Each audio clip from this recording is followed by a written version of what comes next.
Om.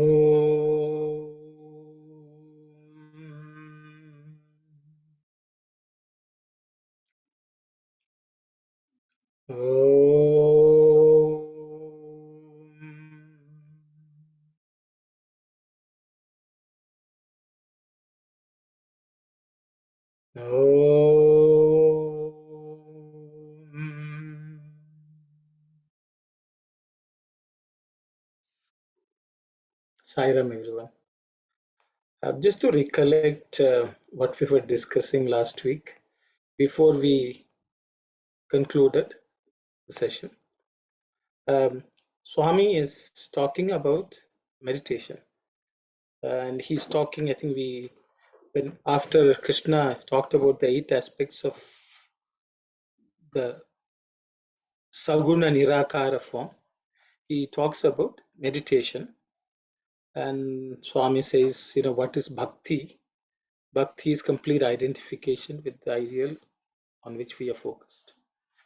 And then he goes on to talk about what are the things which the preliminary steps in that meditation. He's talking about control of the senses, cessation of the mind in the heart, and so on. And I think there were a series of discussions about what should not enter the door of the senses. And I think there was discussion on is it the mind which is the one who controls and so on. And I think there was also discussion about if the Atman is within us, so what? We are divine anyway. That also was considered. But I don't think we completed all these questions. So I think it was arrested in the middle of sorts when it was an involved discussion. So I thought I will just start off by giving I hope you all give me some permission to address some of these, and then we will open it up for discussion if it's okay. I think in spirituality, I think as Swami has said, I think one of the problems which we have is we are not clear who we are. We are the body, we think. Sometimes we think we are the mind, but Swami says we should think that we are the Atman. And in trying to disidentify ourselves with the mind, the body, there's another aspect which is important is what are the tools which we have, what are the faculties which we have. We should be very, very clear in how they should be used. The reality is whether even if we are not the body, we have the body. Even if we are not the mind, we have the mind. There is the body has organs, it has senses, external senses. Then we have the mind. The mind has 4 components. In this, not knowing that who we are, actually sometimes we really don't know what are the tools we have also and how we should use. So the reality is actually Swami has already spoken about the senses. Geetha Vahini, I think 2nd, 3rd, 4th, 5th chapters, because in the Bhagavad Gita, the 2nd chapter talks about it quite a bit, about the senses, because kurmanganiva, indriyan driyartebhyaha, that's the way Krishna talks. That is, Jnani, one who is established in the jnana, he basically pulls all his senses like the way a tortoise pulls all its limbs. And Swami has spoken about it. I think so. I thought I would just give an analogy of, and then we will just go on if it's okay. So we have the Atman in us. Atman is the one which is traveling in this vehicle of the body. So if we give the analogy of a car, Swami would say the senses are the wheels which takes the body, moves. Okay, they take on. And then we have an accelerator which actually gives power to the senses, which is the mind. Then we have the steering wheel which actually steers it right or left, whichever way it has to go. And then we have brakes also. All these are different faculties which we have, but the person who drives is the Atman, who we really are. If you do not know, the Atman uses the accelerator to accelerate the wheels. That's the mind which actually gives power to the wheels to run. But sometimes, even if you are not accelerating, the wheels will run because we have already given some power. The wheels will run. Then how do we stop? You have withdrawn the mind, no acceleration. Then you have to apply the brakes. Who applies the brake? We apply the brake. So that's also a function. So buddhi actually has the ability to arrest. Buddhi actually has the ability to steer. Then we have mind, which actually gives power to whatever it applies to. And the person who is actually driving is us. The thing is, senses have the ability to run without mind actually doing anything, because even if when you're not thinking about it, the eyes will be wandering and looking at objects. As soon as it touches some objects, the mind will, if it's an interesting subject, the mind will jump in and it will say, I want this, let's go there. Because the senses are saying, oh, it is a very beautiful music I'm hearing, the ears will say. Then the mind is, oh, is it so? Then let's go. The mind goes along with the senses. So Swami has said, don't allow anyone to enter through the senses. Actually, one of the sentence Swami says, before anyone enters, you need to make sure that they are good enough. And that is the best method. But after they come in, it's very difficult to do anything with them. And he says, if you make a mistake once, it is okay. Second time, don't make it. I think these are some of the things, I think. So I thought I will just, sorry for the longish talk, but I think, some of it actually we had to go back and refer and revise what we studied earlier in the Geetha Vahini. So I would advise everyone to read chapter 4 of Geetha Vahini. And I think one of the problems I think we run into is when we study Swami's literature, we should find the answers within the Swami's literature, because he would have already given the answer or he is going to give in the future.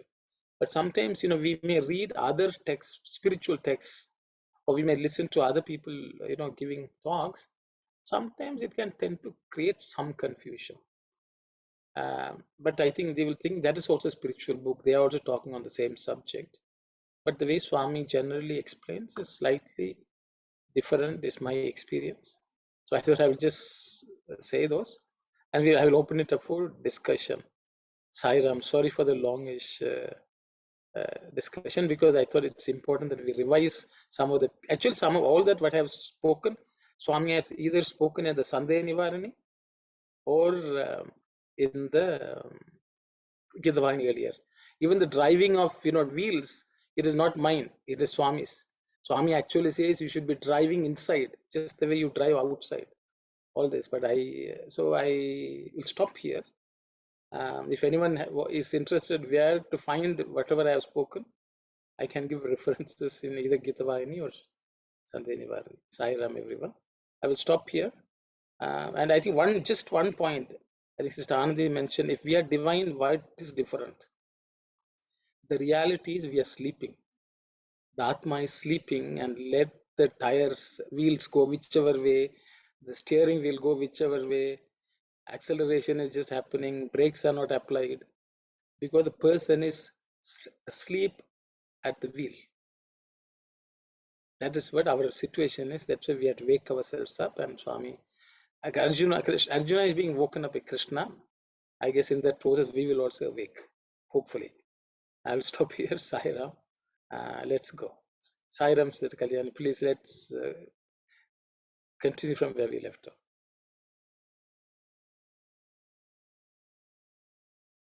off. Should I read the last paragraph? Slide? Yes, please. Here, readers should fix their attention on what the Lord told Arjuna. The Lord spoke of the control of the senses, not their destruction. Control means under one's behest, obedient to the will. Destruction means denial of activity, full inaction. The Lord also said of all the senses, not of any one or two only. Man must keep all senses under his control and use them only when the purposes for which they have been devised are to be fulfilled. They should not be let loose just because one has them. Give them the functions they are designed for, but do not allow them to master you and ruin you. Let them work strictly on regulated lines.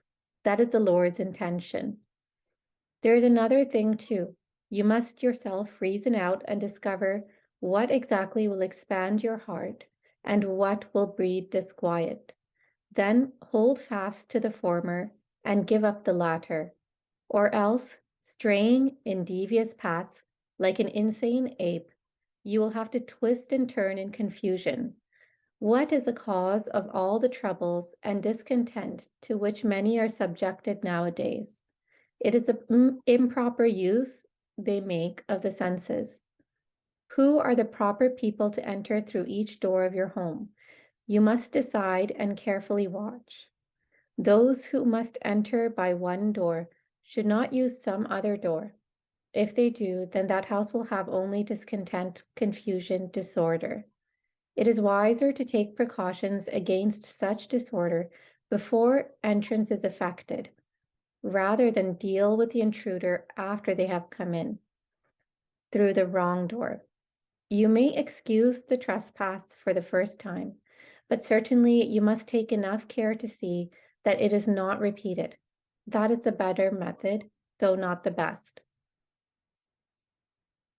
Thank you, Kalyani. I think just to mention, the translation in some cases have been slightly off.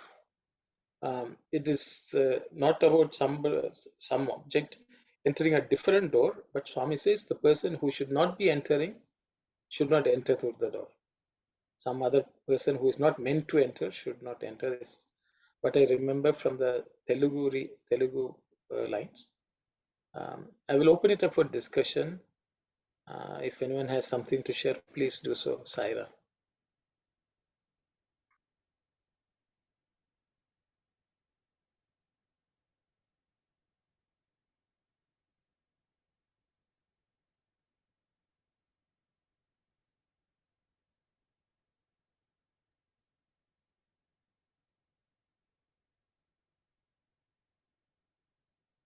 When we talk about controlling the senses, and I think like the standard that Swami is setting is like very high. Like you should only use your senses very limited just for the purpose that they're for. Like if I just take the example of taste as just one example, then there's what Swami's saying is like food should only be medicine. That means I should not be eating anything that's not nutritional. I should not be eating more than what I should not eat too much. I should just not worry about the taste at all.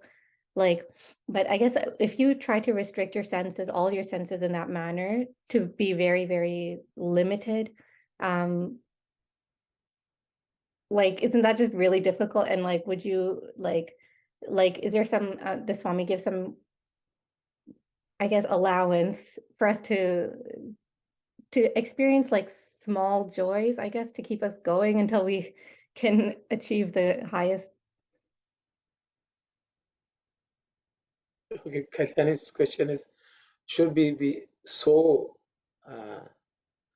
austere in whatever we are doing if we have to progress spiritually? I think that's the question she is asking, whether we should not indulge in small pleasures, like maybe eating chocolate, something like that. So I think we have discussed that before also. But I will open it up for others to share their thoughts, please. Please do so.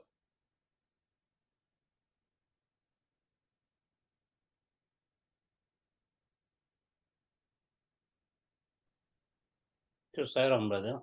Yes. So you can eat moderate food. The reason is if you try to eat all kind of fancy food every day, that is deviate from the spiritual side. So when you go to temple, we offer everything. That means that food will be purified and given to you. So if you spend a lot of time and preparing all kind of, for an example, toxicated food, that mean meat and everything, that person not going to have the sympathetic with the animals. That kindness will be gone. That is my opinion. Thank you. Thank you very much, brother. Anyone else you'd like to share your thoughts, please.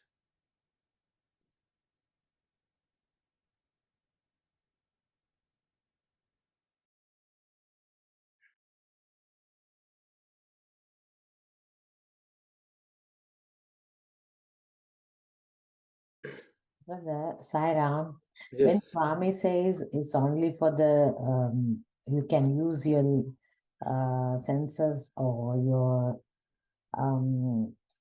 your senses for the designed thing. So if you are using for anything addition, that's you have to pay for it later. That's it. So it has to be limited. Swami's words are there already. We have to be limit with the function with the senses. Then that's need to be under control all the time. Not once in a while. Once in a while we do it, and then we have to pay for it too. Thank you. That's the way I will look at it. Thank you, sister. But you know, I think, yes, Yeah. brother, yes, uncle, please go ahead. Sai Ram, we have to eat and we have to keep our body going. So we have to keep that in mind. So we eat food so to give us nourishment. And the food is annam. And we are going through chamakam. Or we want this, we want that. So we have to keep in tune with whatever we pray in the chamakam. So likewise, that's how we should approach life. This is what I want to mention. Yeah. Thank you very much, uncle. Sister Shivani, please go ahead. Sai Ram, I'm just thinking from the practical perspective, it's a great question. I think the first step, first of all, we have to recognize what is good, what is bad through senses, what we are watching, what we are eating, So recognizing what is good, what is bad, what is healthy, or what is good for our eyes as well to watch some shows and all of that. So that's the first step. Second step is to restrict those is the next step. So to me it won't come all of in over one night. It will take some process because we are on a process of learning. So overnight, I may not able to recognize.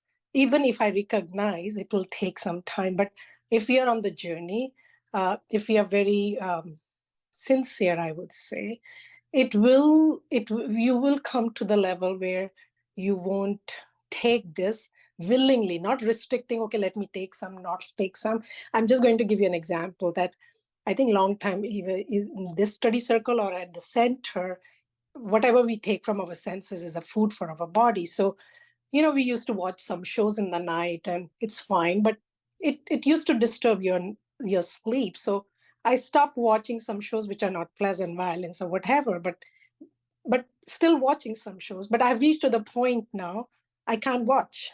I cannot watch anything before I go to bed, like half an hour before I go to bed, it has to be quiet. But it took a little while. So I'm just thinking it will take some time, but first thing is recognizing, yes, this is bad, and restricting a little bit. And eventually, with good intention and pure intention, I think we will reach there. Saira. Thank you very much, sister. Anyone else to share your thoughts?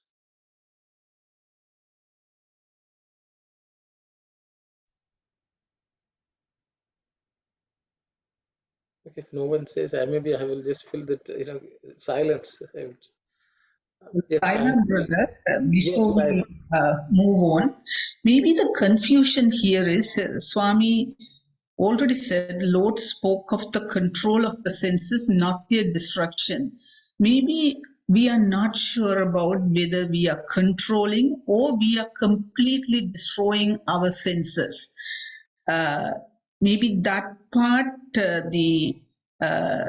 maybe some of us, we are not that clear of whether we are controlling or we are in the stage of destructing our senses.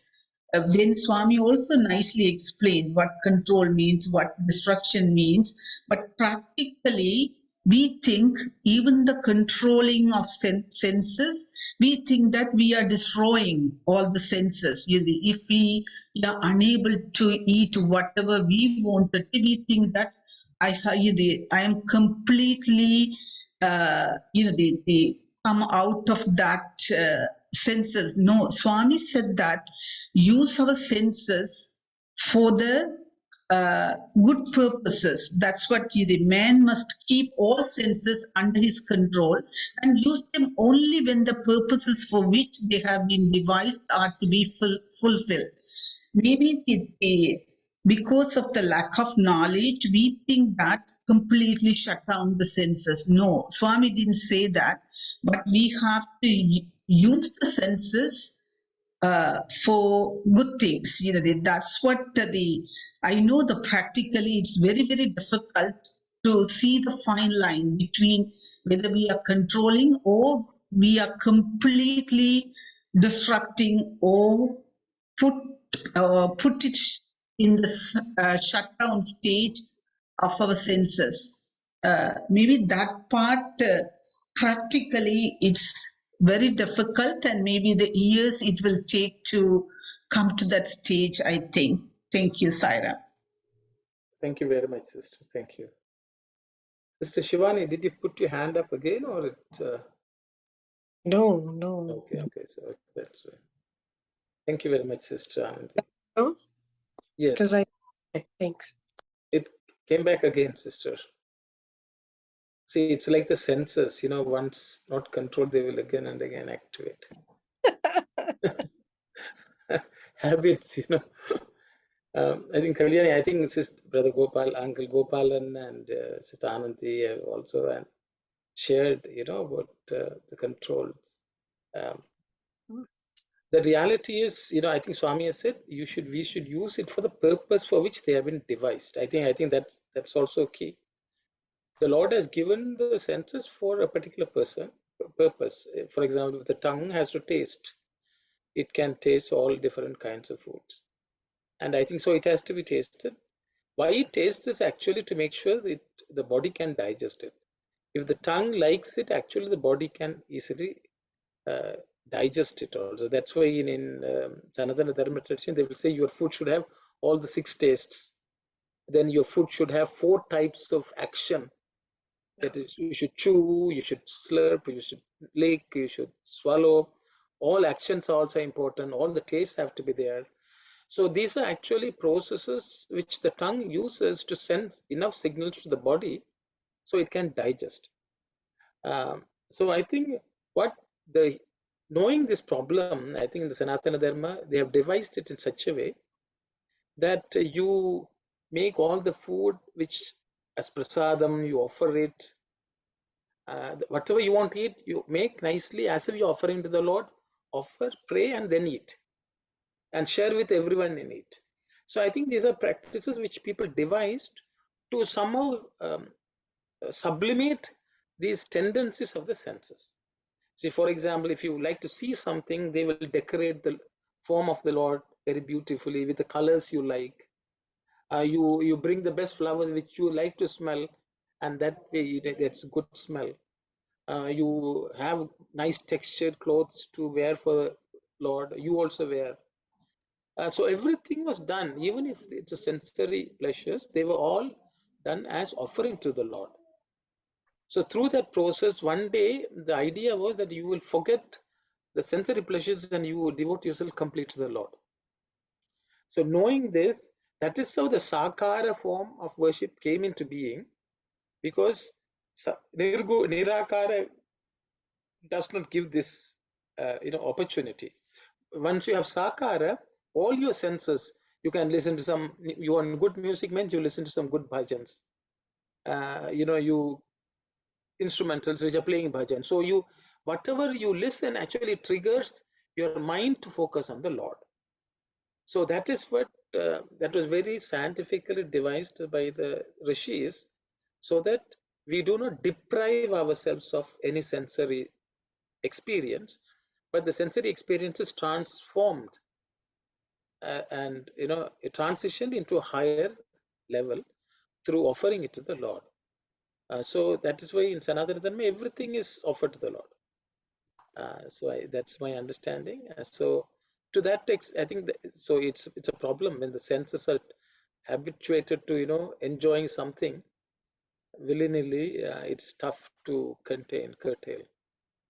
I hope that's my understanding. I thought Brother, is yes, that the way we always say is the body is given to realize our Atma, right?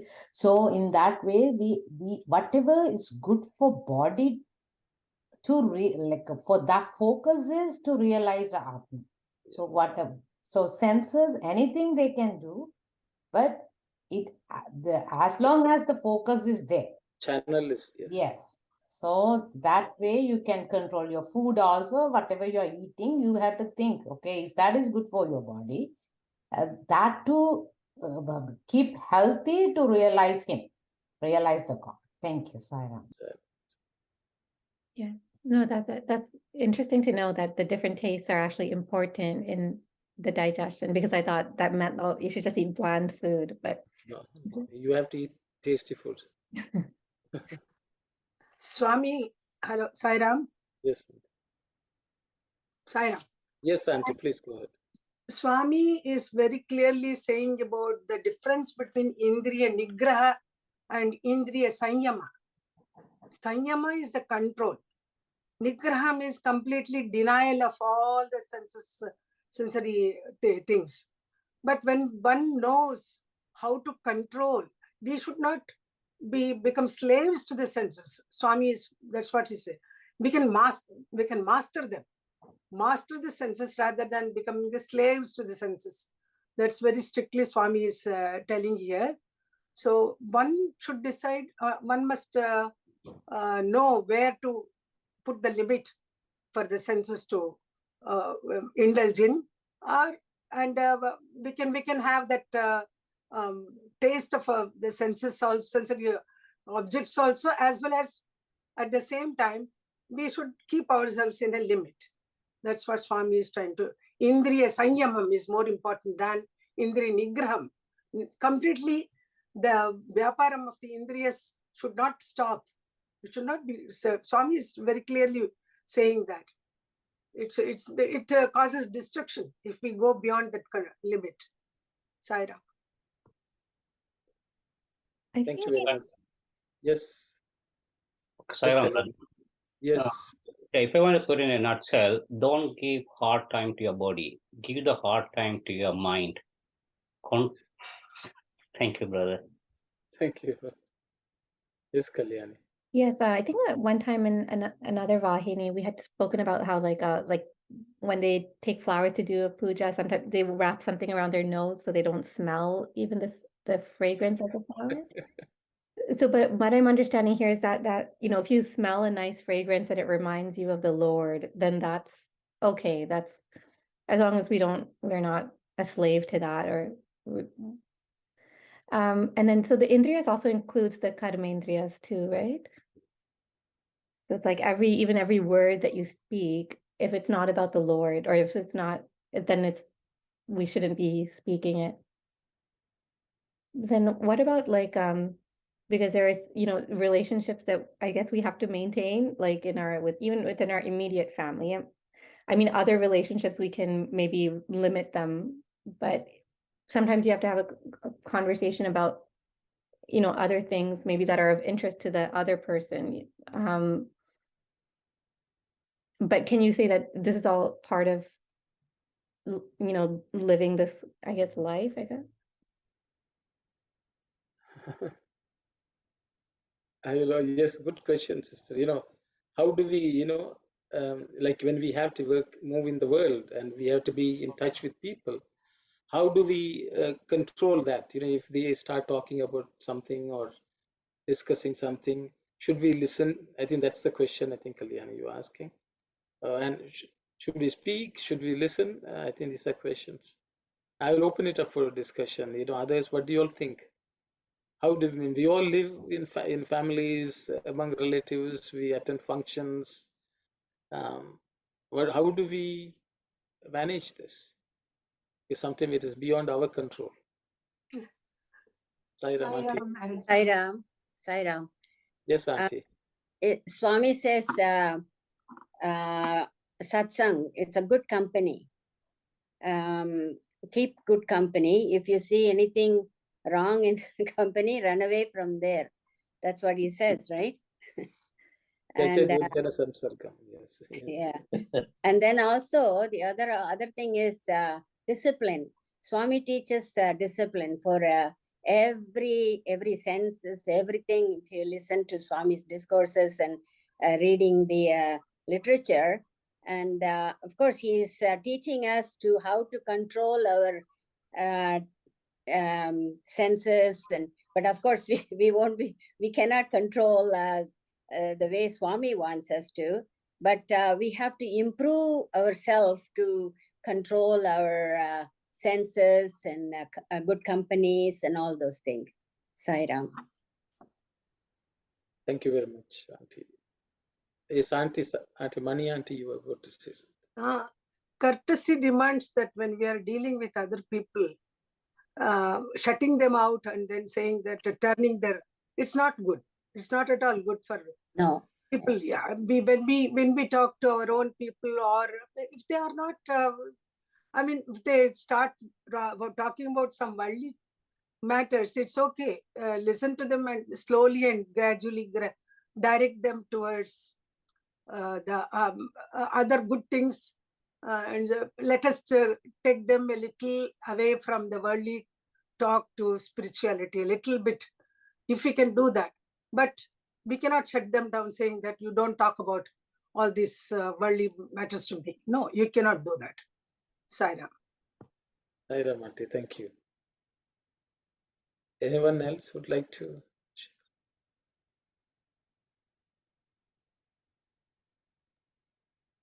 Sairam, Yes, auntie. Yes, auntie. I know it's very difficult for young person when they are in family life and also they have to work.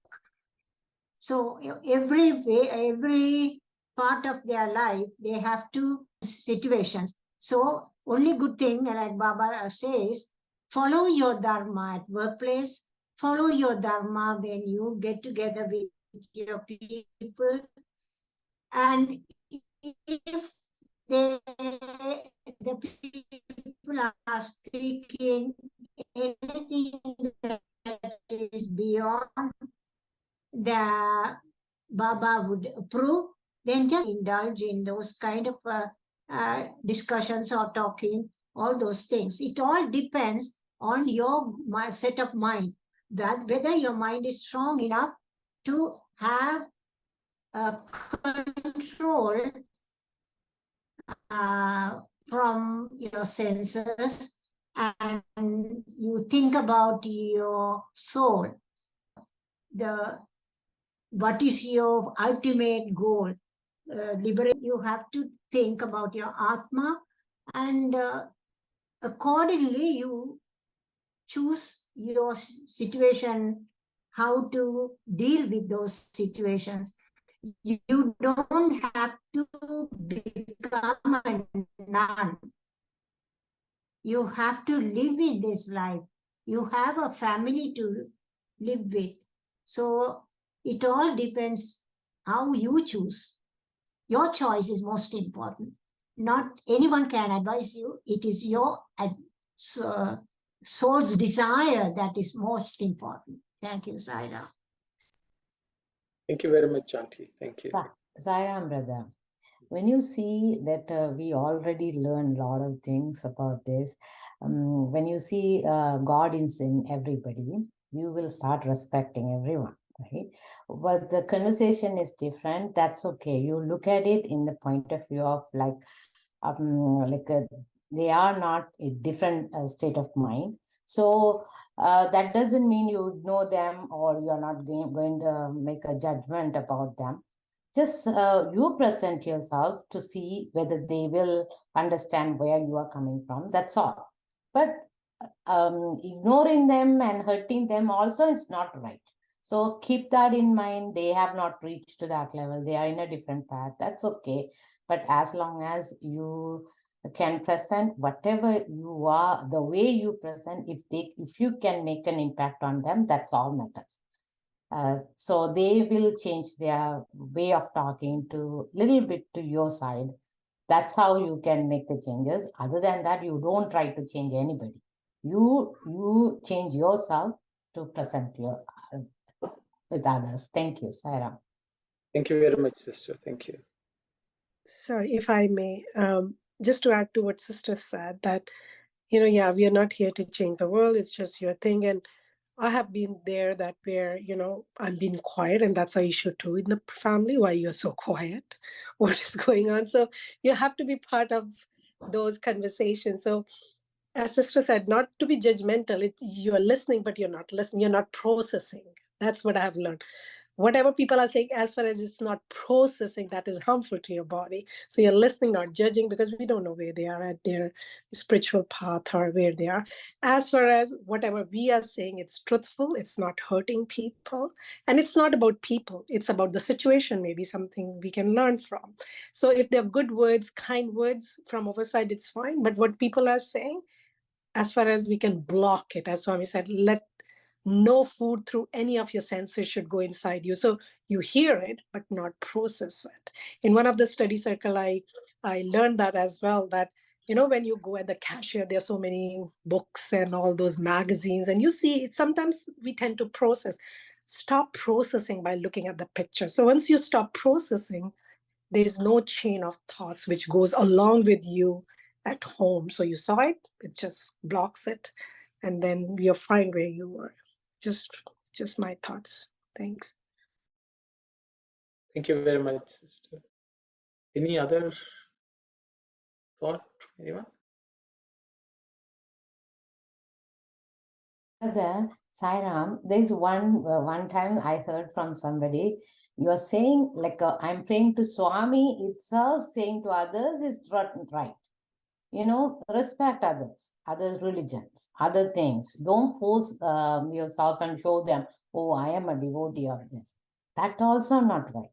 Keep it yourself. In your action, you saw, present them or reflect on it. That kind of way only Swami said. Even praying in front of people also, Swami didn't encourage.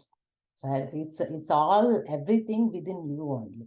So don't show to people. Try you only yourself, and yourself how you present. That's all. Don't make any judgment call. Thank you, Saira. Sairam, sister. You made a point, sister. Swami has said, don't pray in front of others.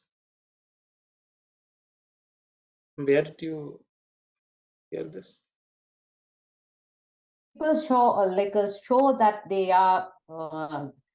I have heard that. That's all I'm telling you. Yeah, But but from praying where? in front of people. No, you said Swami said, so I asked, when did Swami say that? That was the question. You start. I'm asking if when we make a statement that Swami has said, we should be very, very clear where Swami has said. And that's very important in my view, so that we can go and read.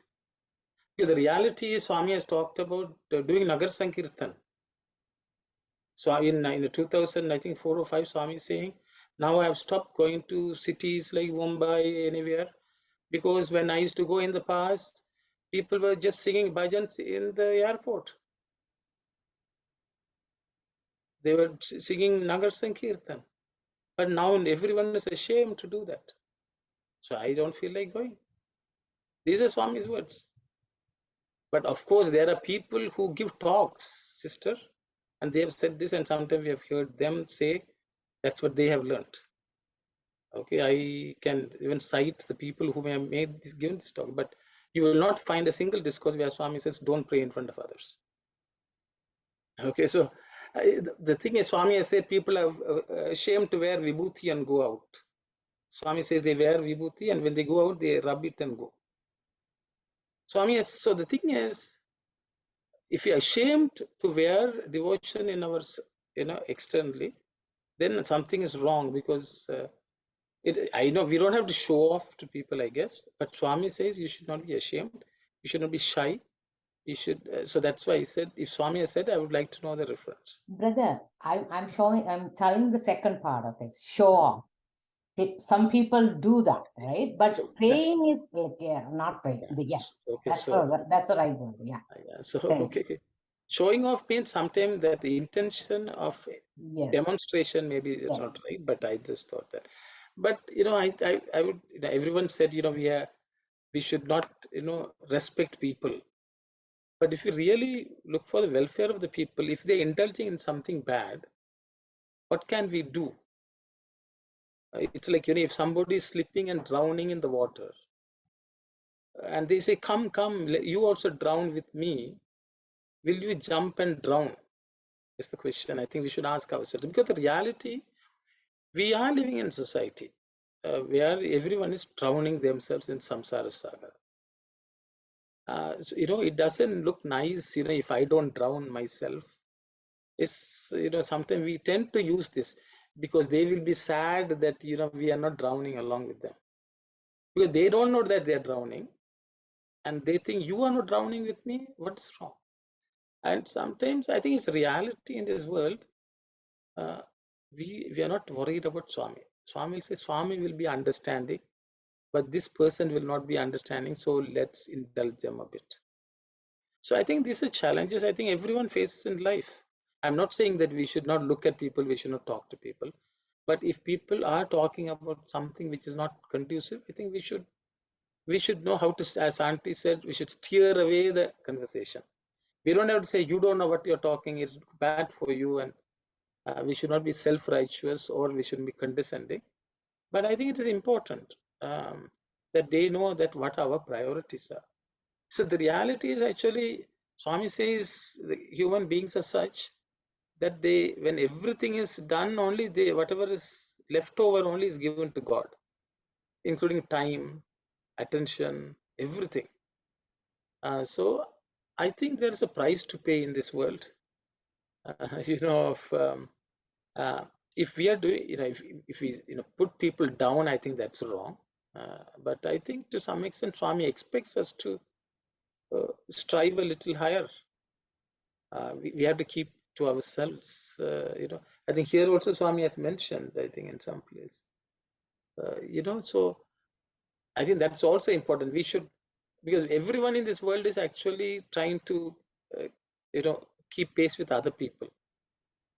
Actually, it's like the senses wanting something. You don't want to displease the tongue. You don't want to displease. They also living with you. After all, if you tell the ear, don't listen to this, but the ear is with me. I think these are challenges, but I would say I don't think there is one simple answer. But I think we have to ask ourselves: will Swami be pleased with me?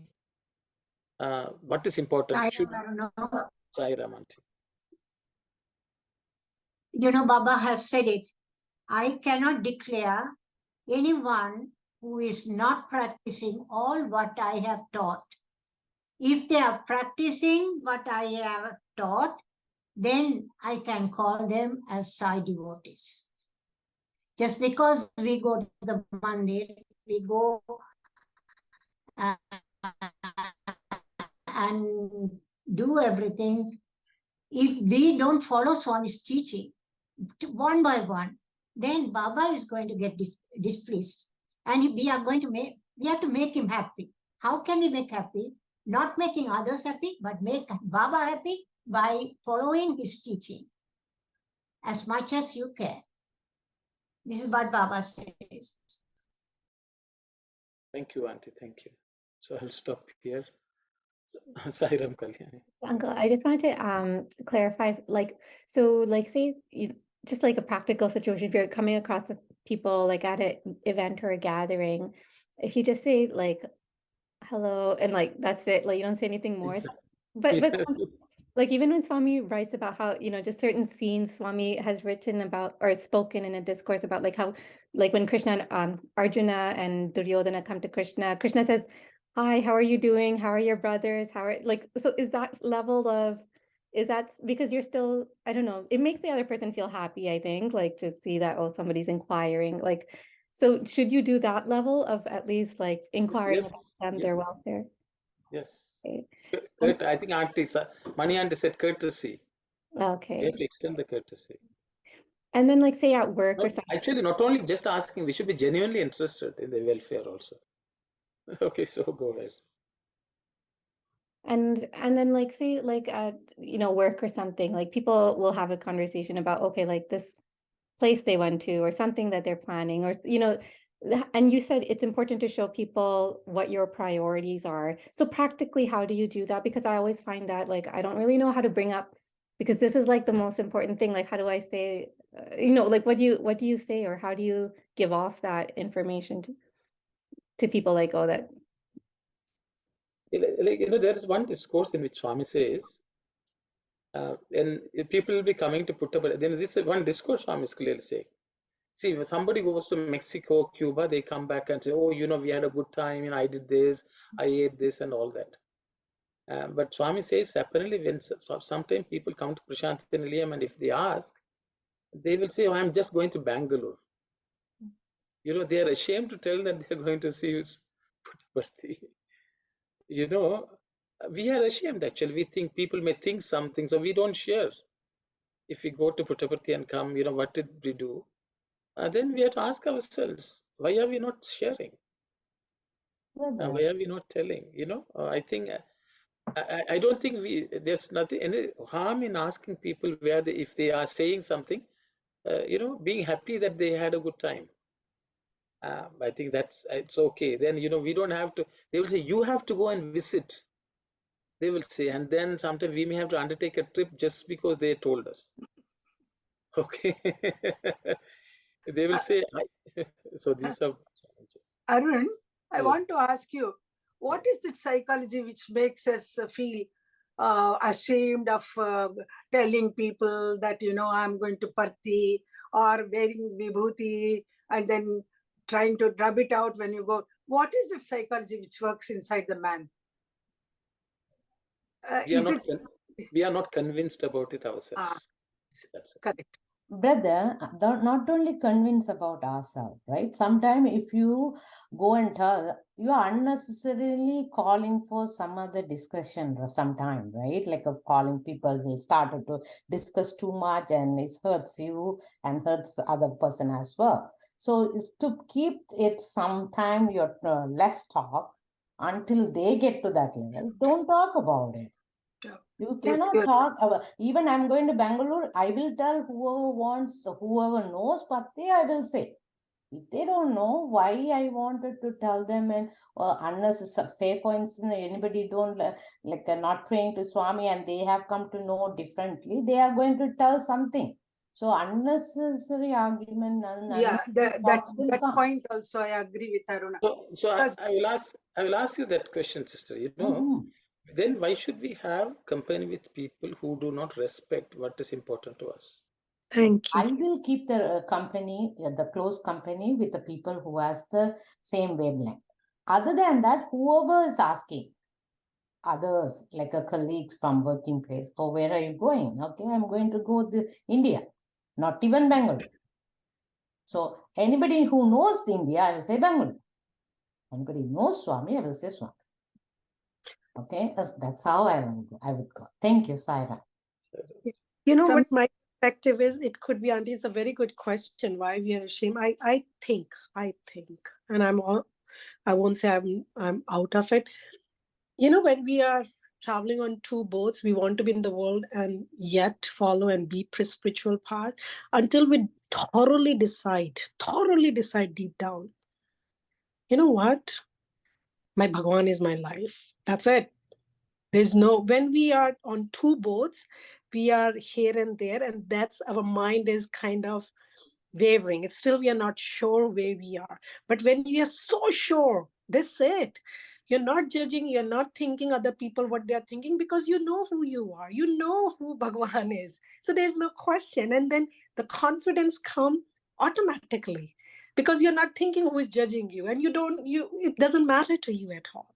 So I guess until we select the boat either fully in the world, nothing wrong with it, or fully, I mean, the transitioning, when we are transitioning, I think that's where we are dilly-dally. This is how I see myself.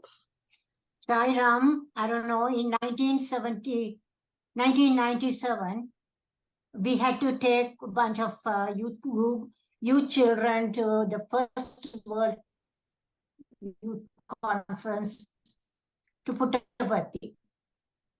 One of the boys told his friends that he is going to a World Youth Conference. No, and neither he said he's going to attend a World Youth Conference, nor that he is going to Puttaparthi. The first discourse Baba gave, he said, some of the boys who came from far country, from Canada, said this. He was ashamed to say that he's coming to attend a youth conference. He was ashamed to say that he's coming to see Guru in Prashanti. And this boy was so stunned because then only he realized Baba is omniscient. He will know whatever you say, he will know because he is Andaryam. He came and told me, Auntie, I got caught to Swami. So this is the absolute truth. Thank you, Auntie. 1997 discourse, World Youth Conference. Okay. Brother Dasan, you have something to say. Yeah. So, Sai Ram, brother. So always we have to think, live in the moment. So time is given to us very short time. So if you're going for a party or live in the moment, you enjoy the party, but you have to think about God also. Your mind's supposed to be with that, but respect the people, enjoy the conversation, talk to them nicely, but don't entertain any evil thoughts coming to you. It will be blocked because your mind is pure. It doesn't affect you. So because other thing in the world, we ocean, you have to know how to swim. The boat is not going to come right away. Once you swim properly, then when you do the sadhanas and everything, Swami will bring the boat and you can get onto the boat and you can cross the boat. Thank you, Sai Ram, brother. Thank you very much, brother. See, one of the examples Swami holds out is Hanuman. See, Hanuman was going in search of Sita. He was not even a representative of Rama. He was just going on a sleuth mission. He was trying to find out where Sita was kept. And when he was captured and taken to Ravana, he didn't give any dilly-dally answer. He knew very well. If he said that he is coming from Rama's camp, he is going to be ill-treated, put down, he will come to harm. But he did not have any fear. He just said, I am the servant of Rama. Okay. He didn't have to say that. But he also knew that by telling him, he's just putting himself in danger even. But he did not shy away from that. He said, I am the servant of Rama. So this Swami, in almost every other Rama Ravani, he will talk about it. Hanuman as a servant of Rama. He did not worry about ridicule. He did not worry about danger, physical danger. He did not worry about that his mission itself is at stake. He absolutely didn't have any fear in saying that I am Rama. So I think it is that kind of a conviction that Rama will take care of it. I have to be. So I think it's no black and white answer. I guess all of us have to figure out. But I think these are things which we should strive towards. As I think Aunt Sakku said, Swami is still waiting for that one devotee. If he doesn't have anyone, at least we will try to be 50%, 75%. I think we can strive. It's tough. It is not easy. But I think we have to ask ourselves this question. It's like, many children, I don't know whether they don't want their parents wearing saris and coming to the school. They will say, wear some Western clothes and come. They are even ashamed to tell that, it is a thing. And the thing is, it is not that, the others may not accept or not, but the children are diffident. That, they may be ridiculed. They may be told you are fresh off the boat or something like that, some slur like that. We are all afraid of that. And because of that, why? Lack of confidence. Lack of, first of all, if we feel that we are doing what is appropriate, I don't think we should be. And I think that shows Swami says self-confidence is everything. We start with that. So I'll stop. Brother, Sai Ramanti. Is it because they get bullied by their peers? Possibly, Auntie, possibly. Please? Right, thank you. Brother, just I want to add one more thing. I know it's you cannot come to a point where you can define kind of, but I'm just saying, Swami's devotees, Swami chooses. It's without Swami's will, nobody comes to his will. So I believe totally on that. So I am not there to change anybody. You cannot change anyone, that I know for sure. So my faith is very firm. I don't want to give up to anybody to argue on that. So that matter, I don't talk. That's my state of it. But wherever I understand, I will stand for Swami. That's nothing. That is nothing to discuss. So that's how I will my. I know you have spoken about Swami and have been told not to speak about Swami at workplace, I guess, when you were young. And the people who said this are the greater devotees today. So you know that. Yes. Yes. Okay. So sorry. So that's the thing. So you have to know where to talk and where you are not supposed. If sometimes you cannot change people, then it's a negative way of thinking. It's not about changing the people.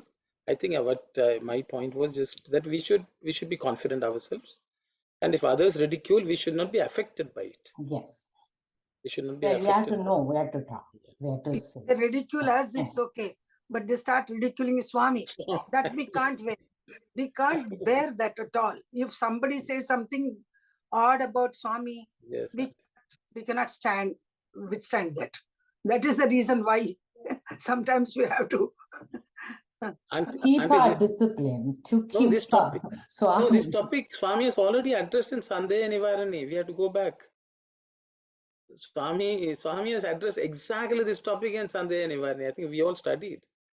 Because the devotee comes and says, Swami, they are talking so bad about you. I can't stand it. I think we should go back and read Sandeha Nivarani, that chapter. I just want to share quickly something that happened a couple of years ago.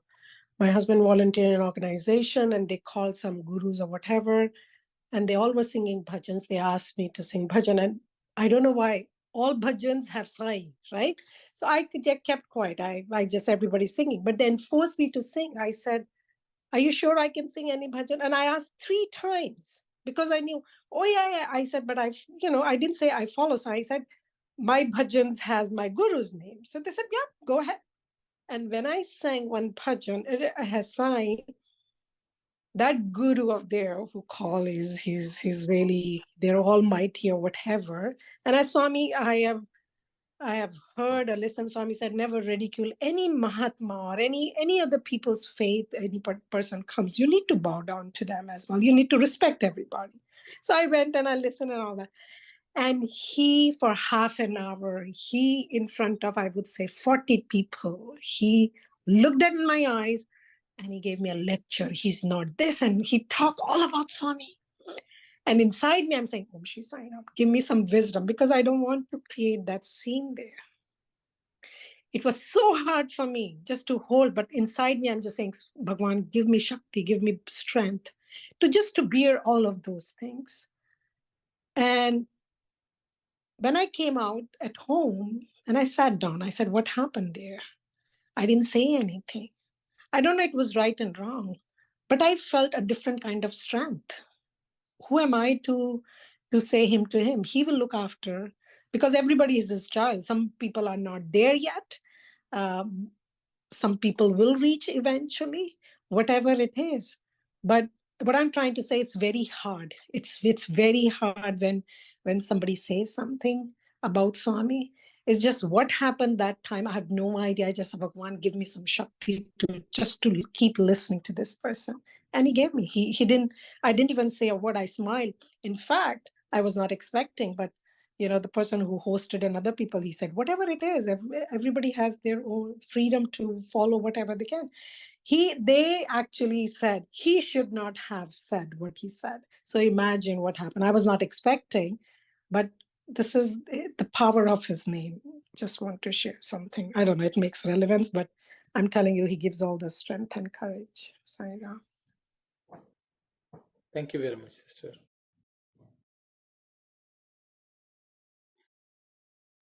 Sarah, Uncle, sorry to ask another question. Sorry, because the topic of like clothing, saris, you had mentioned about kids being ashamed of wearing saris. So I know Swami's dress code and Prati is to wear a sari a particular way, and for men to wear white and white. So is Swami's expectation that we should always that should be our dress code for life, like when we go out to work or whatever it is in this country? Yeah, it's a very, very good question. I was speaking with Brother Vedanarayana. He's coming in a couple of weeks, so we were talking. So on one of the topics was there was something which, so he was telling, whenever he was going abroad, when he started going abroad, he will tell Swami, and Swami will ask, is everything ready? He will come and ask, have you, okay? So apparently once Swami came and asked, there was Professor Anil Kumar was also going abroad. Vedanarayana also was going abroad. So Swami came and talked to Anil Kumar, gave him Pada Namaskaram, then asked him apparently, have you stitched some good clothes which you can wear when you go there and give a talk? He said, yes, Swami, I have different clothes, suits, everything I have stitched. So Swami said, that's very good. Then apparently Swami gave Pada Namaskaram to Brother Vedanarayana and asked him, so everything's ready? Did you wear stitch some good clothes? And then Swami specifically asked him, so you stitch some color clothes also? Swami had asked.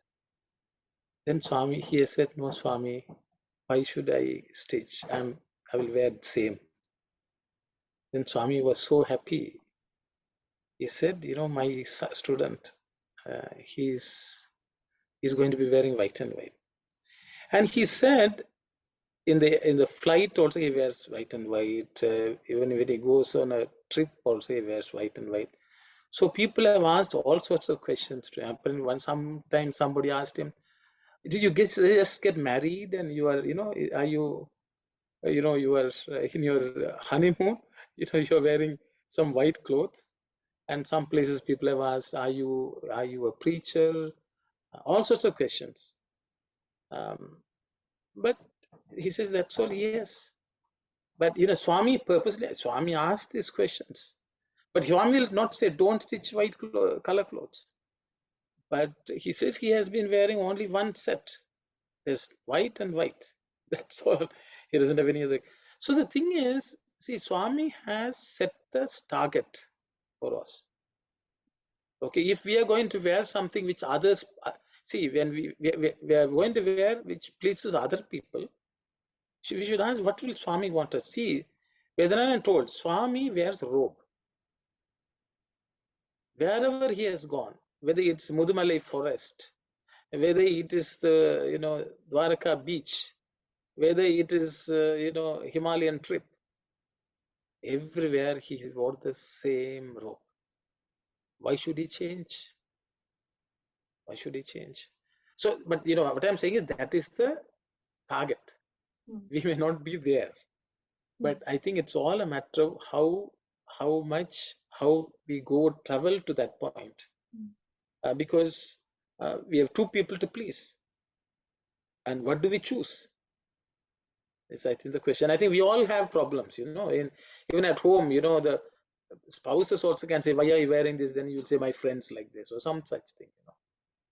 I think these are challenges. So it's all a matter of choice which we make. And sometimes choices can be tough, very tough. I remember my mother, ever since becoming devotee, she was always used to cover, whether it's wedding or anywhere, she will be dressed like, in front of me, people have ridiculed her. And she will just take it with a smile and go on. So I have seen that happen. How people can, you know, bully. Your own family can bully, your friends can bully. I think somebody asked about, I think, whether people bully. People at home only bully us most. And as a child, I think I remember we used to, in Sri Lanka, we used to do Nagar Sankirtanam every Sunday. And, you know, at home, at school, my teachers have, you know, bullied, you know, who talked very rough, badly. All the fellow students have talked badly. But some of those teachers are now staunch devotees of Swami. But that time we were, I think Mani Auntie will know, you know, how people used to ridicule devotees those days. So that is a reality in life. And, you know, sometimes you take it as, you know, Swami, you know, if this is the way the world is treating, it's okay. But we want to be close to you. And Swami will be very, you know, once you do something for him, he will look after you also when you're in tough times. And that's my experience. Sorry, you know, yeah, it is true. You know, it is tough, but it's true. Sai Ram. Sai Ram, Auntie. If we have a love for Swami, and if we have a conviction for Swami, and whoever said what, we ignore it. And also Swami says, whatever they said, just give it to me, offer to me.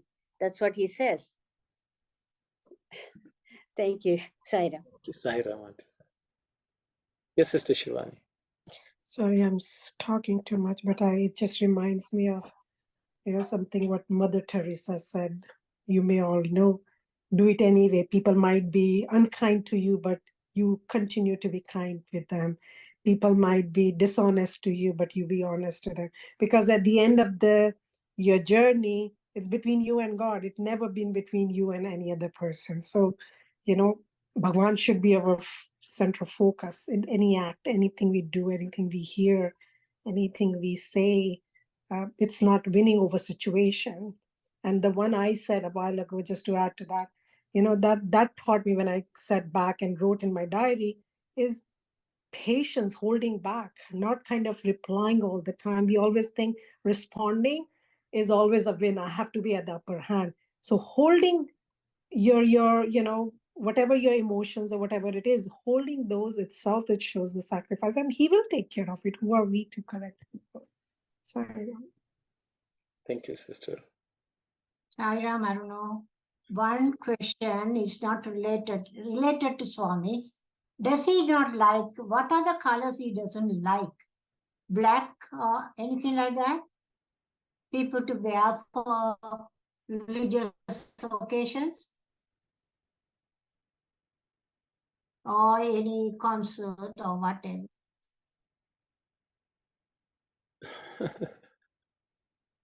Here is the love for Bhagawan coming out. What color? What should we do? What should we talk? What should we not do? Lovely. If we have to please him, we have to do the right one. I think it's up to each person, I guess. I think for ladies, Swami, you know, lets them wear all colors. I don't think I've ever seen him distribute black per se, but generally, I would Swami generally, you know, he would rather use white compared to black. I think he has spoken about some of the colors also, But Ah. I think for ladies, I think all colors are good, as long as they're mangalam. Mangalakaram, as Swami would say. Mhm. Men, Swami generally preferred white. They are anyway very Rajasic. White is good for them, I think, is generally his view. It's my understanding. But I think it's up to, but I think more than the color, I think Swami wants how modest the clothes are. I think that's what he Okay. pays more attention to. Thank you. Mhm. It's my understanding. I'm sorry. Thank you. No, that's good enough. Mani auntie, you anything to say? So, Swami has given the option of wearing any color for ladies because we are a combination of sattva, rajas, tamas, stri. Sattva, rajas, and tamas. The three letters are there in the word stri. So we are, even though we wear anything, but the sattva should reflect more in our behavior rather than the colors, whatever we wear. Saira. sorry. Because the boys' side I know, but ladies' side I think so. I thought Mani auntie. Anyway, are we moving to the next? I think we can move.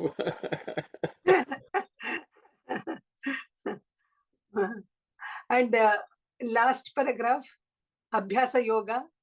Of course, we did not talk about that. Value of practice of Abhyasa. Yes, auntie. I think we should talk about that. I think so. I know that is only the next section. Now only Kalyani will read it. I think Kalyani.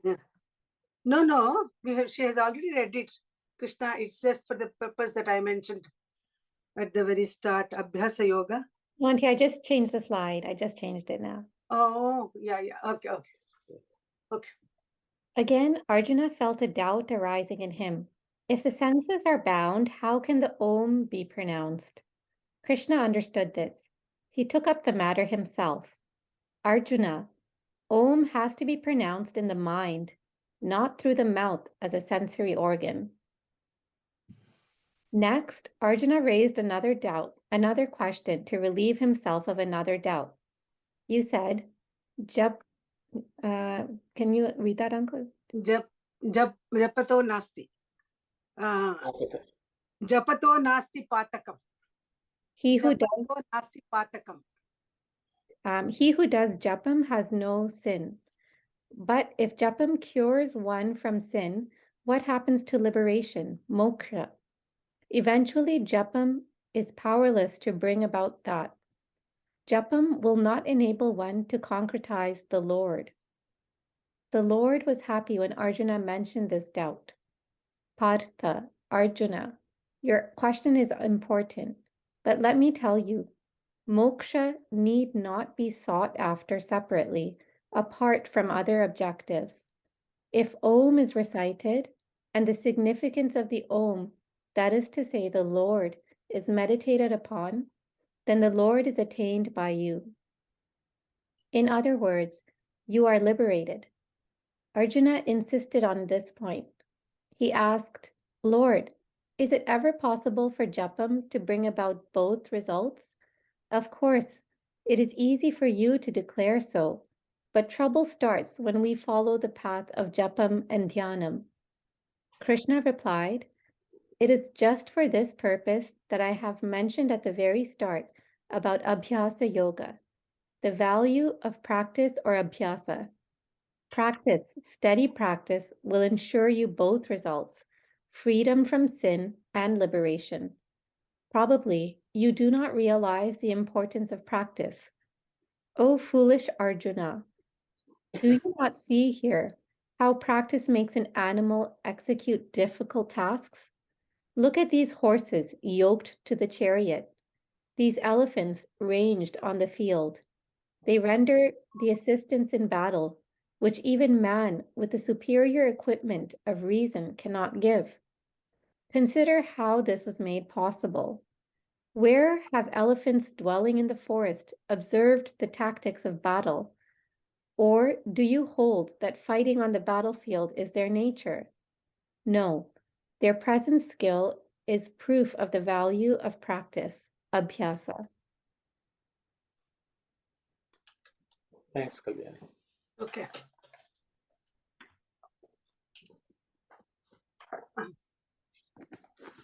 Can you read the Telugu? Pardon me? Can you read the Telugu too, Auntie? Okay. Okay.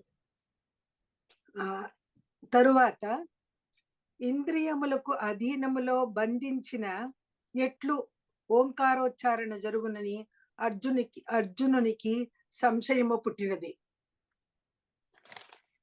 So thereafter, Arjuna got a doubt that when Indriyas are controlled and bound, how we can chant Omkara.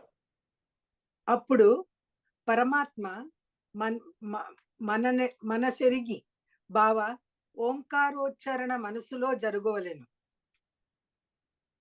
Then Krishna, who was overcome with compassion, says, "Oh brother-in-law, the chanting of Omkara should happen in the mind, కానీ వాక్కుతో కాదు, but not with mouth, with Yeah. speech, orally orally.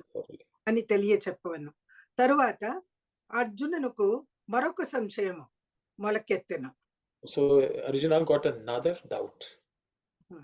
Krishna జపతో నాస్తి పాతకం అన్నావు కదా. Krishna, you said that through japa there will not be any harm. Sin. Pataka means sin. Okay. పాతకం is sin. జపము చే పాపము మాత్రము పోవును, పరమాత్మ ప్రాప్తి ఎట్లు లభించును. So with japa, papam will go, sins will vanish, but how we can obtain the Lord? పరమాత్మ హౌ కెన్ యూ అబౌటైన్ లార్డ్ అని అడిగాను. అప్పుడు పరమాత్ముడు అర్జునుని ప్రశ్నకు సంతసించి, పార్థ నీవు అడిగిన ప్రశ్న చాలా అవసరమైనదే. So Krishna was very happy with the question which Arjuna posed, and he said, "O Partha, Arjuna, the question which you asked is very important, very necessary. కానీ అది ప్రత్యేకించి వేరు క్రియగా చేయనక్కర్లేదు. So but you don't have to do it something separately from this or as something standalone.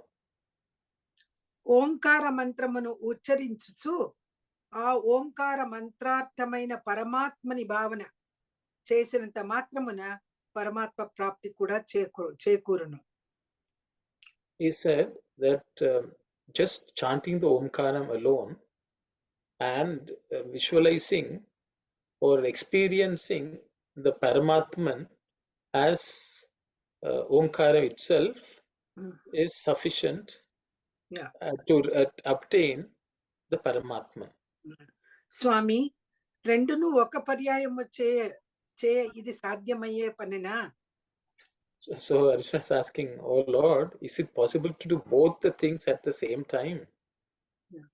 ఏదో తమరు త్వరగా చెప్పుకొని పోవుట సులభము, కానీ ఆచరించుట చాలా ప్రయాసమైన పని కదా స్వామి అని అన్నాడు అర్జునుడు. Then Arjuna said, "It's easy for you to talk about it quickly one after the other, but it is in practice it's very, very difficult for us to and it's an almost impossible task for us to do." Partha, అందుకనే అభ్యాస యోగము ఉండనవలనని మొదట తెలిపి ఉన్నాను. Kada. So then Krishna is responding, "Oh Partha, that is fair. Because of that, I have told you about the Abhyasa Yogam, which is yoga of practice, is there. I have told you this earlier itself." అభ్యాసము ద్వారా ఆ రెండు పనులను మనస్సు అతి సులభముగా చేయగలదు. Through practice, the mind will be able to do these two activities simultaneously, very easily. అందుకు అభ్యాసము ప్రధానమని తలంచవైతివి వెర్రి బావ. So I don't know why he's very Baba. Very Baba. He's calling a foolish brother-in-law. That abhyasa is the most important. You should consider that as the most important. Yeah. Or Alpa, practice it as most important. అల్పమైన ప్రాణి అభ్యాసముతో అనేక ఘన కార్యములు చేయుట నీవు చూచుట లేదా? Through, haven't you seen even animals doing very insignificant animals doing very many tasks through practice? Practice great tasks ఘన Correct. కార్యం Ghanakaryam. వెయ్యేటికి అసలు నీ రథమునకు కట్టిన గుర్రము కాని యుద్ధభూమిలో నిలిచి ఉన్న గజములు కాని. So you can see the horses which are tied to the chariots and the elephants which are in the battlefield. మనకు తెలివితేటలు కల మానవుడు కూడా చేయలేనంతటి సహాయమును చేయుచున్నవన్న కారణమేది? So the same way, even human beings also, they can undertake things which are not easy to perform, but they are doing them through practice. What is the cause? What is the reason for this? విషయమును యోచించు, సులభముగా తేట తెల్లమగును. Just inquire into this subject, this topic, and you will easily understand very clearly. అడవుల యందు సంచరించు గజములు యుద్ధ పద్ధతులు ఏనాడు చూచినవి? So the elephants which are roaming in the jungles, when did they see the battles? The battle processes. లేక వాటికి మొదటి నుండి ఇట్టి యుద్ధమున పోరాడుట సహజమైన విద్యయా? Or is it natural intelligence or natural, do they have a natural knowledge, education to take part in these wars? Have they been trained before itself? Have they been trained in the warfare in the beginning itself? No, that is Sahajamaina. Okay, Sahajamaina vidya. Okay. Natural. Is it a natural knowledge they have? Certain. కాదు ఇవన్నీ అభ్యాసము ద్వారా ఆచరణకు వచ్చినవని తెలుసుకొనుము. No, these are all habits which have come about through regular practice. Understand that.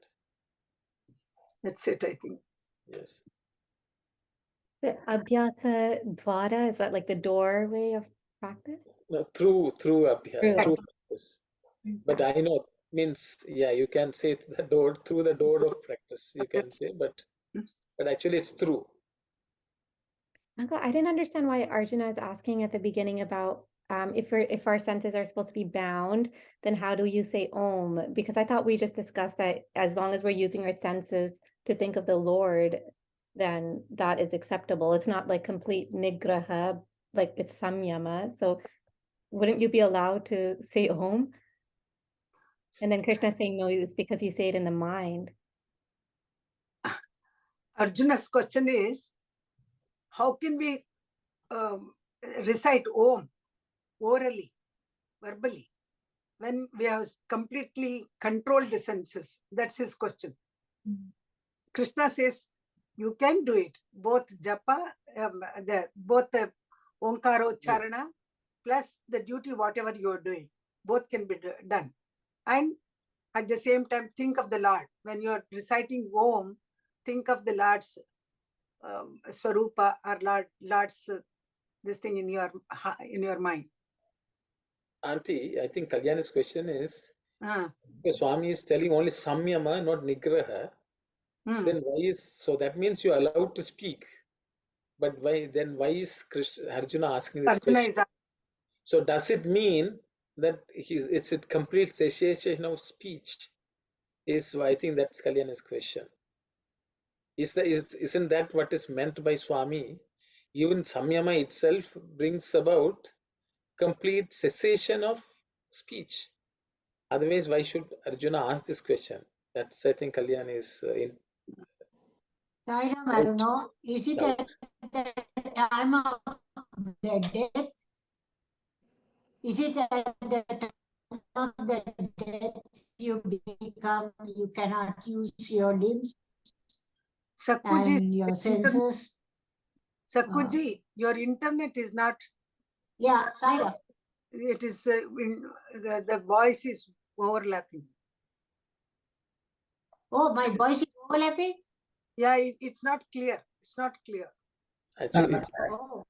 That's right, Sakku Andy. Today it's not that clear. Maybe because Oh, of really? internet connection. Yeah. The but internet it's is not but okay. but Sakwandi's demonstration is a practical, that when you are about to die, you may not be able to speak clearly.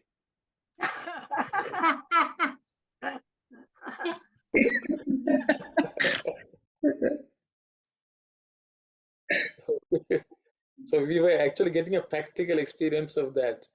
But I think that's also okay, Auntie. I think that's also. But in this question, the Arjuna's question is, if the senses are bound, how can we say with the mouth? But I think that's true also. I think when we are at the latter parts of, when we are about to die, maybe our senses come to a standstill.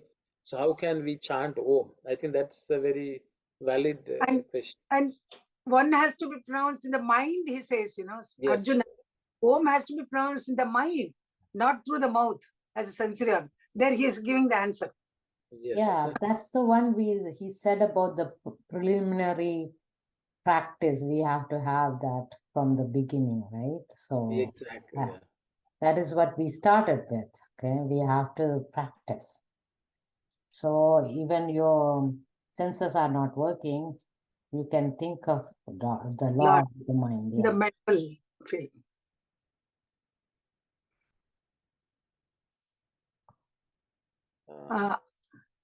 Arun, this Yes, Auntie. Japa, 2 letters. Yes. Ja stands for Janma. Pa stands for Papa Vimochanam. I have read somewhere here. I think it's the pa. The word sound pa, Auntie, is protection. Mm-hmm. Pa, Ja is, so ja, so it ja, protects from. Oh, I see. I think ja, Janma. I have heard it about a Janma. Okay, Janma. Papa, Pa, it stands in a Janma, Papa Vimochanam, like Oh, that. Yeah. Okay. But Kalyani, I think, so I hope your question is. Yeah, so so it's referring to the time of death when our senses may not be working. I thought Arjuna was kind of implying that even before the time of death, our senses should be so bound. Yeah. See, ఇంద్రియములను ఆధీనములో బంధించిన విచారణ జరుగునని అర్జునునికి సంశయం. ఇంద్రియములను అధీనములో బంధించిన ఎట్లు ఓంకారోచ్చారణం జరుగును. Yes, sir. Sairam, if meditation, just the meditation part is only the requirement, then why Swami has brought the Japam or the Om recitation in here? My understanding, I'm a little confused. It's like Sister Kalyani here. If Om doesn't need to be recited at the last moment, if already it's sticking in our mind and those things, why Swami is saying that we require the both part, Om recitation as well as the meditation. If just only the meditation, Swami would have clearly indicated, just do the meditation at the last minute. Why the recitation of the Om part has brought in here then? Because Auntie, sister, I think this actually, all this started with Krishna telling that when somebody dies, they should recite Om and meditate on me. And I think that topic is coming back as Sakhu auntie is very, very, tuned. She right away latched onto it. But I think I think Kalyani's question that they should, Swami is only talking about Nigraham as a practice, or sorry, Samyamam as a practice. But I think Kalyani, I hope that question of yours is okay. But I think now Arjuna has come back to the end of the life, as we can see. Yeah. But Sister Ananthi, Swami has mentioned that one should meditate and chant. But then that's where Arjuna is getting this question. If we may not be able to chant, then then what happens? And then for that, Krishna is clarifying that you mentally chant. But I think your question is, if we are meditating, why should we chant? Is that right, Sister Ananthi? That's correct, brother. If we are meditating, then why we need to chant the Om? Already the meditation itself, it's already Om recitation, or that part already built in the meditation or dhyanam. Why we have to bring the other part separately? That's my question here.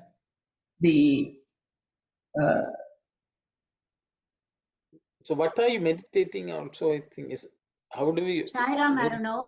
Yes, Aunt. In page 175, third chapter, Bhagawan is saying, Krishna is saying about control the senses, let the mind be effaced as much as possible, and let the heart be purified.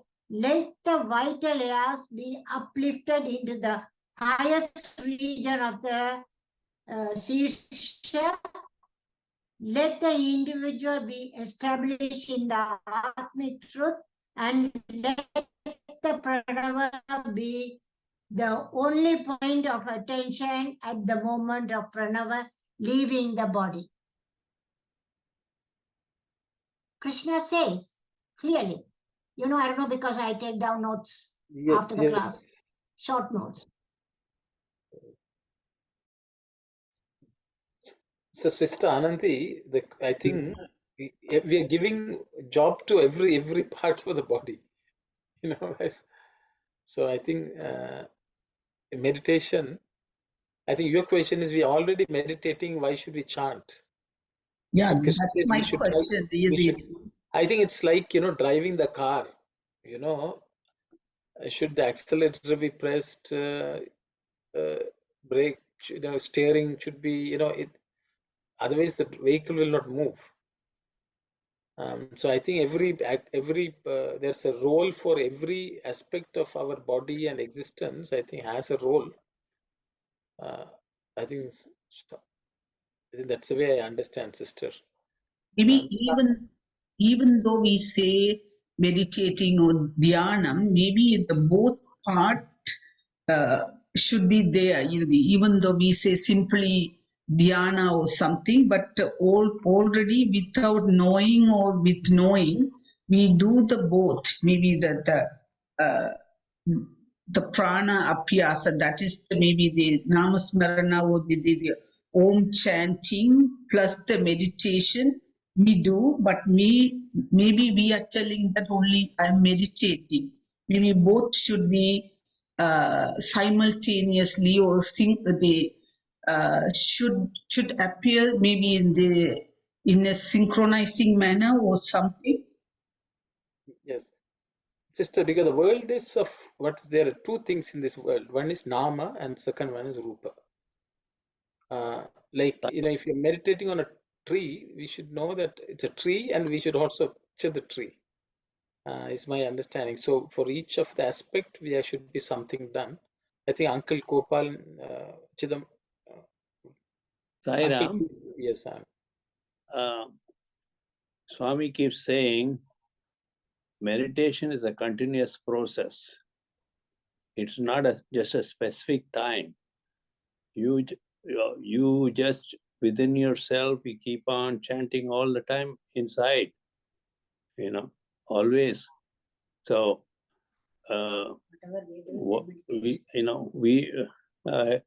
it happens all the time, so that's what we should be doing, he says,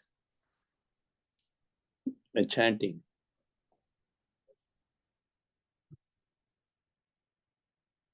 Okay. Thank you, Uncle. Brother Dasan, I think you had. Okay, Sairam, brother. So that we know the five senses. With the five senses only we can achieve the goal. But Swami also mentioning, if you don't be slave to the five senses, and mind supposed to control that one. So that we can say in the Kali Yuga, people always say Namasvarnam in the last minute. If we say Om or Sai Ram or Rama, you are liberated. And the last minute, your five senses not going to work. In that case, the practice, whatever you did, the practice saying Namasvarna, eventually it goes to the mind, it goes to the heart. From the heart, the breathing, Sogam Dhyana Karo Satkuru, that air will come with the Namasvarnam. So that's what I think I meant, Swami mentioning, it has to come from the heart. So you will get liberated. Thank you. Thank you very much, brother. So actually, we have gone past our time. It's 4:37. Brother, quickly, the Yes. jabam related to senses and the meditation related to mind, kind of? I'm just asking. Yes. I think, everyone, I would Yes. say there is one of the earliest discourses Swami gave, I think it's Sathya Sai Speaks, Volume 1. It's called Japa Sahita Dhyana. I think one of the first few discourses Swami ever gave. I think I will encourage everyone to find that and read. So there should be name and there should be form. Form is meditate upon, name is done japa. So I think we'll start off with Japa Sahita Dhyana at the next session. I think for today we will just close. If everyone is okay, it's because 7-8 minutes past. Okay, Sai Ram. We'll close with Samasta Loka and Shanti. Om Samasta Loka Sukhino Bhavantu. Samasta Loka Sukhino Bhavantu. Samasta Loka Sukhino Bhavantu. Om Shanti Shanti Shanti. Jai Sai Ram. Yes, I am. Thank you. Yes, I know.